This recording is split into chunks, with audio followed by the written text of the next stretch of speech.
ಸುಲಭವಾಗಿ ಎಟ್ಟಿ ಚಟ್ನಿ ಮಾಡುವ ವಿಧಾನ.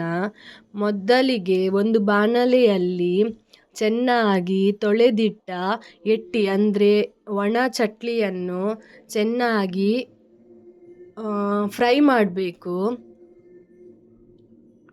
ಆನಂತರ ಒಂದು ಮಿಕ್ಸಿಗೆ ತೆಂಗಿನಕಾಯಿ ತುರಿಯನ್ನು ಹಾಕಿ ಸ್ವಲ್ಪ ಮಿಕ್ಸ್ ಮಾಡಬೇಕು. ನೋಡಿ, ಮಿಕ್ಸ್ ಮಾಡಿದ ನಂತರ ಈ ಥರ ಬಂತು. ಆಮೇಲೆ ಮಿಕ್ಸಿಗೆ ಒಣಮೆಣಸು, ಕೊತ್ತಂಬರಿ 2 ಸ್ಪೂನು, ಬೆಳ್ಳುಳ್ಳಿ ಮತ್ತು ರುಚಿಗೆ ತಕ್ಕಷ್ಟು ಉಪ್ಪನ್ನು ಹಾಕಿ ಚೆನ್ನಾಗಿ ಮಿಕ್ಸ್ ಮಾಡಬೇಕು. ಇದು ಎಟ್ಟಿ ಚಟ್ನಿ ಮಳೆಗಾಲದಲ್ಲಿ ಗಂಜಿ ಊಟಕ್ಕೆ ತುಂಬ ಟೇಸ್ಟ್ ಆಗ್ತದೆ, ತಿನ್ನಲಿಕ್ಕೆ ರುಚಿ ಆಗ್ತದೆ. ಚೆನ್ನಾಗಿ ಮಿಕ್ಸ್ ಆದ ನಂತರ ನೋಡಿ ಈ ಥರ ಬಂತು, ಪುಡಿ ಚೆನ್ನಾಗಿ ಮಿಕ್ಸ್ ಆಗಿದೆ. ಈಗ ಇದಕ್ಕೆ ಆಗ ಫ್ರೈ ಮಾಡಿದ ಎಟ್ಟಿ ಅಂದರೆ ಚಟ್ಲಿಯನ್ನು, ಒಣ ಚಟ್ಲಿಯನ್ನು ಹಾಕಬೇಕು. ಎಷ್ಟು ಬೇಕು ಅಷ್ಟು ಹಾಕ್ಕೊಂಡು ಪುನಃ ಮಿಕ್ಸ್ ಮಾಡಬೇಕು.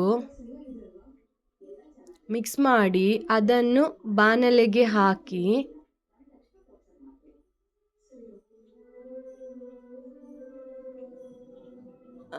ಆನಂತರ ಆಗ ಅಂದರೆ ತೆಂಗಿನಕಾಯಿ ತುರಿಯನ್ನು ಸ್ವಲ್ಪ ಹಾಕಬೇಕು.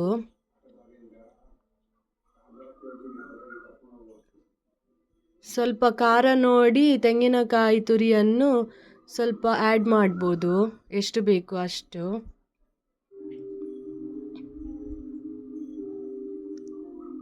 ನೋಡಿದ್ರಲ್ಲ ಫ್ರೆಂಡ್ಸ್, ಈ ಥರ ಎಟ್ಟಿ ಚಟ್ನಿ ಮಾಡುವ ವಿಧಾನ. ಯಾರಿಗೆಲ್ಲ ಇಷ್ಟ ಆಯಿತು ಲೈಕ್ ಮಾಡಿ.